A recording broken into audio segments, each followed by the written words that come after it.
Let's just start about first, you and I have been talking about GI health, gastrointestinal health, gut health for years now, right? But as we said, we always talked about it as, take care of your gut because you don't want to be constipated. You don't want to have diarrhea. You don't want to be bloated. Exactly. And yet even with that, take Gas-X, take all these, proton pump inhibitors and everything. But, we wanted to take that discussion beyond just what people look at as, why do I need to take care of my digestive system? Right. Because of that gut-brain connection. And hopefully we'll spend some time, too, in a total other topic talking about what's really, really popular now, which is leaky gut. Right? Oh, yeah, no, for sure. And the impact of leaky gut on autoimmune conditions, on things like, lupus and multiple sclerosis and rheumatoid arthritis and, even Hashimoto's thyroiditis, which thyroiditis, right? You're thinking it's a thyroid problem. Right. Well, it's not a thyroid problem. It's an autoimmune problem that is causing your body to attack your thyroid. Wow. And yet we can point a lot of that back at the impact of leaky gut. And, again, to not go into too much of that detail. So, we also know the impact of proper GI health, proper bacterial flora for mental health, things like depression and anxiety, and even conditions like ADD and ADHD, even autism spectrum disorders, because you ask people that have a lot of those conditions, and they usually also complain of gut imbalance. So, absolutely. They're constipated, they have diarrhea, they have alternating, right? Irritable bowel syndrome. So, I think the problem, again, allopathically, is always, let's look at, pain here, problem here. Pain here, problem here. So if you've got what is perceived to be a brain issue, then you've got to fix the brain. So we look at, what is that impact? The central nervous system is the brain and spinal cord, which every bit of medical evidence shows that brain and spinal cord controls and coordinates everything in your body, every organ, gland, tissue, cell. But we don't stop and go, you know what? We also have the ENS, the enteric nervous system, which is an intrinsic nervous system within our digestive system.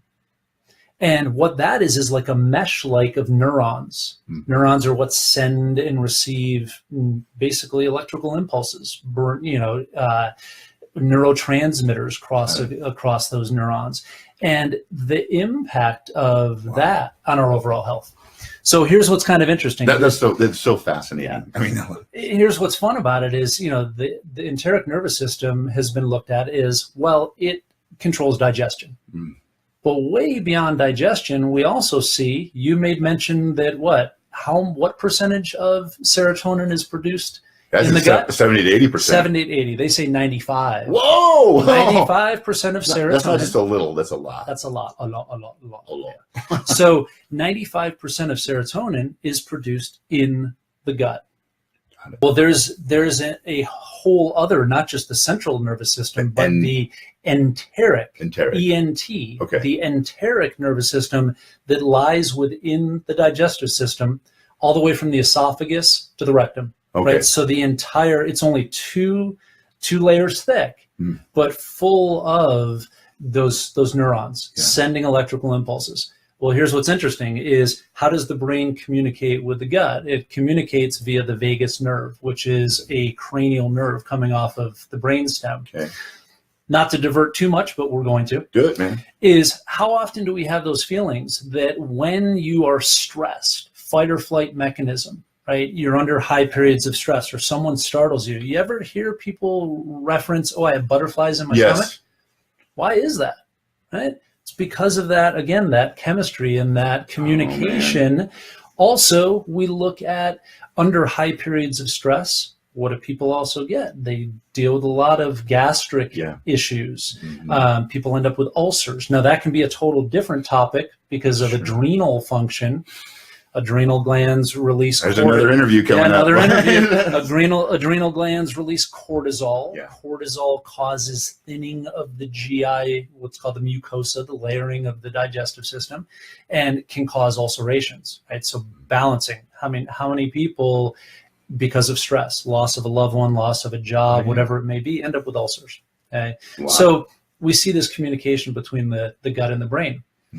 What's interesting is that unfortunately, antidepressants focus on the brain production of serotonin. So they're increasing 5%. It's kind of like a bicep. If you double the size of your bicep, you've gained a pound. If you double the size of your thigh, you've gained 10. Right, exactly. So the problem is we're looking at taking, as you mentioned, these SSRIs, and we'll talk a little bit about those, but these SSRIs increase serotonin in the brain. But what happens is oftentimes you're really not seeing symptomatic improvement, whereas if we focused on healing the gut, which is producing 95% of the serotonin, we're going to see dramatic change. And does that require drugs? Not necessarily. No, not necessarily. It might. Don't get me wrong. And I'm not here to say, ooh, drugs are absolutely bad.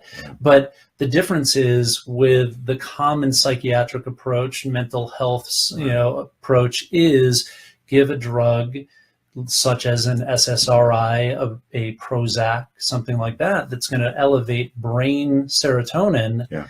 But how about if we just focus on proper nutrition, proper supplementation, improving bacterial flora in the gut? And flora may be a kind of a foreign word to people when it comes to digestion, but it's all the little microbes in the digestive system.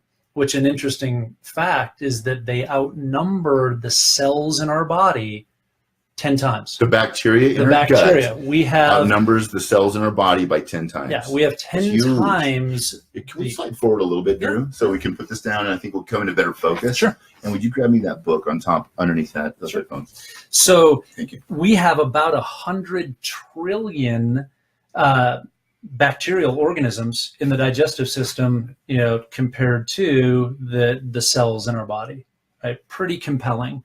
I want to share this with you that truly there is not a single study out there that shows that the psychiatric approach of treating depression with antidepressants actually prolongs or improves the long-term mental well-being. But, I think what's important too is that this isn't just my opinion. This is backed by science, backed by clinical science. And I was watching a while back an interview with a former board-certified psychiatrist, brilliant physician that stopped practicing psychiatry because she said, I wasn't actually improving anything long-term. It wasn't until I stepped into this world of more integrative and functional medicine that I really felt like we were focusing on, again, the why, the cause, and not just the symptoms. Well, interesting little tidbit is the World Health Organization, pretty reputable organization, says the #1 cause of disability is depression. Okay? Yet, again, we're prescribing these drugs. Right. But are they really making significant improvement? Because the focus with psychiatry in general and mental health in general is getting people back typically to work. Just like disability with a work comp injury. Get them functional. Right. Get them functioning again. And yet you're not really improving their clinical long-term clinical outcomes. A doctor like Dr. Amen, Dr. Mark Hyman, Dr. David Perlmutter, all of these guys who really are pioneers in the world of looking at the gut-brain connection backed with clinical science. And one of the things that I want to share, and I kind of hesitate to say this because it's controversial. You've got to say it now. But I typically don't stay away from controversy, most of the time, is there are a lot of sources, medical sources, that say that depression is not truly a disease. And people that have been diagnosed with depression, I'm not here to, again, go, it isn't real, because what you're feeling is real. Right. But it is a symptom. And medically, they truly say it is a symptom, because even if you look at it's the clinical textbook, the manual of psychiatric conditions, it pretty much is a dictionary of labels. Yeah. It's an elimination process, because what happens oftentimes is diagnostically we use differential diagnosis. We go, is it this? No. Is it this? And we do that in a lot of things in medicine, Yeah. that we say, well, the patient doesn't have this, therefore they may be depressed. So would you say that people may get stuck to to their detriment on a label that they've been given? Labels can be good and bad, because oftentimes we all know, how do people feel when all of a sudden they have been diagnosed, there's a name given to something, they say, okay, now I know why I feel this way. Yeah. But at the same time, people look at, labels and kind of badges, and it's like, well, I'm dealing with depression. Okay. So my point with that is, we really, again, this looking at labels, that what are the diagnostic tests, if you will, for depression? The smiley face or frowny face? Symptoms, Right. right? Typically Lethargy. symptoms. Are you They're- can you get out of bed? Those types of things. Right? But how do you diagnose? What testing? Do you do blood testing? Do you do an MRI or a CT scan, or do you do? It's a rhetorical question, I know, so I'm looking forward. Yeah. So unlike other medical specialties, that really they'll say, okay, Troy, you're presenting with these symptoms. Now let's do testing and rule this in or rule this out. Depression and other, mental, conditions, psychiatric conditions, are oftentimes just hey, we think it's this, let's go in that direction. Yet, how often can we look at the impact of things like vitamin D?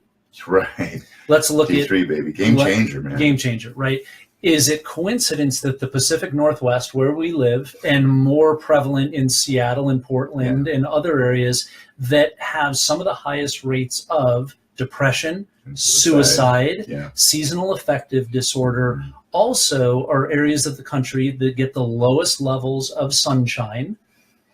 Vitamin D3 is, we call it a vitamin, but it truly is a hormone. It's the happy hormone. And how do we get that? We activate forms of cholesterol in our body, cholesterol sulfate, that produces vitamin D3. And so why don't we look at optimizing vitamin D3? Okay. To take a little, side road quickly. Yeah, please do though. This is important because D3 literally changed my game. It's a game changer. Years ago, I looked at, with my office, we just pulled a random, study, looked at 72 patients. How we came up with 72, I don't know. Cool. But we looked at 72 patients and we looked at their vitamin D levels. Now, clinically normal, okay, not optimal, but normal is 32 to 100 nanograms per milliliter for vitamin. 32 to 100 nanograms per deciliter. Okay, right. Got it. For normal D3. The average patient out of those 72 was 29.3.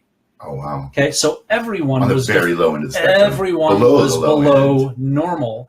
Optimal, different sources. Different sources say optimal is 50 to 70, 60 to 90. Autoimmune conditions, things like MS, they want it as close to 100 as possible because of the benefits of vitamin D3 with our immune system, with our mood, all of that. Yeah.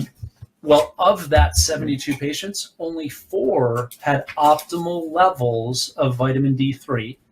And every single one of them was taking at least 5,000 IUs of vitamin D3 per day.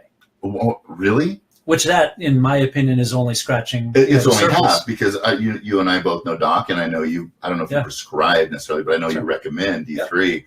And when I tell people the doses of D3 that I take, they're like, "Oh my God, you're gonna die!" It's like, well, show me where I'm gonna die, because I take at least 10 to 15,000 IUs per day. Well, especially with where we live. Absolutely. So that's needed. Yeah. So again, to kind of go back, and we could talk We extensively about D3, but let's look at other lab testing. As I mentioned, how about B12, right? And very often people with depression are B12 deficient. Yeah. And they're also very often magnesium deficient. Next to vitamin D3, magnesium is one of the most deficient things that we one of the most deficient nutrients, and it's necessary for over 300 physiological processes in our bodies. So my point with that is that sadly a lot of psychiatrists, a lot of mental health practitioners, they'll use nutrition, they'll use supplementation as almost like window dressing. to the diagnosis, to the treatment, which the treatment is always drugs. Yeah. The treatment is Zoloft, it's Cymbalta, it's Wellbutrin. And then, oh, Troy, you could up your vitamin D a little.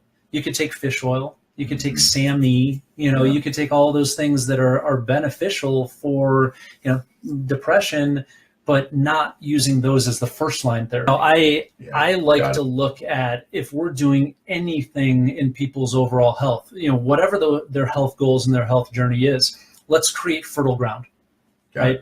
I like to look at the fact that, we spring clean, right? We spring clean our houses, we spring clean our gardens. Right. Why don't we spring clean our bodies? Right. And the example I use is, have you ever planted a garden? Oh, yeah. Okay. So when you plant a garden in the spring, all you do is you take those seeds from this year and you throw them on all the stuff from last year, right? No. Why not? Well, exactly. Okay, so it's not fertile soil. It's got to be right. Bingo. So you want to, and how important, we want to put good quality foods. We want to put good quality supplements into our body. But if they're not assimilating those by, taking care of digestive health first, then are you really creating, expensive urine, expensive pee, whatever? Right. Yeah. I always say, grandma used to say, you are what you eat. Yeah. Great deal of truth. Yeah. But no. You are what you absorb.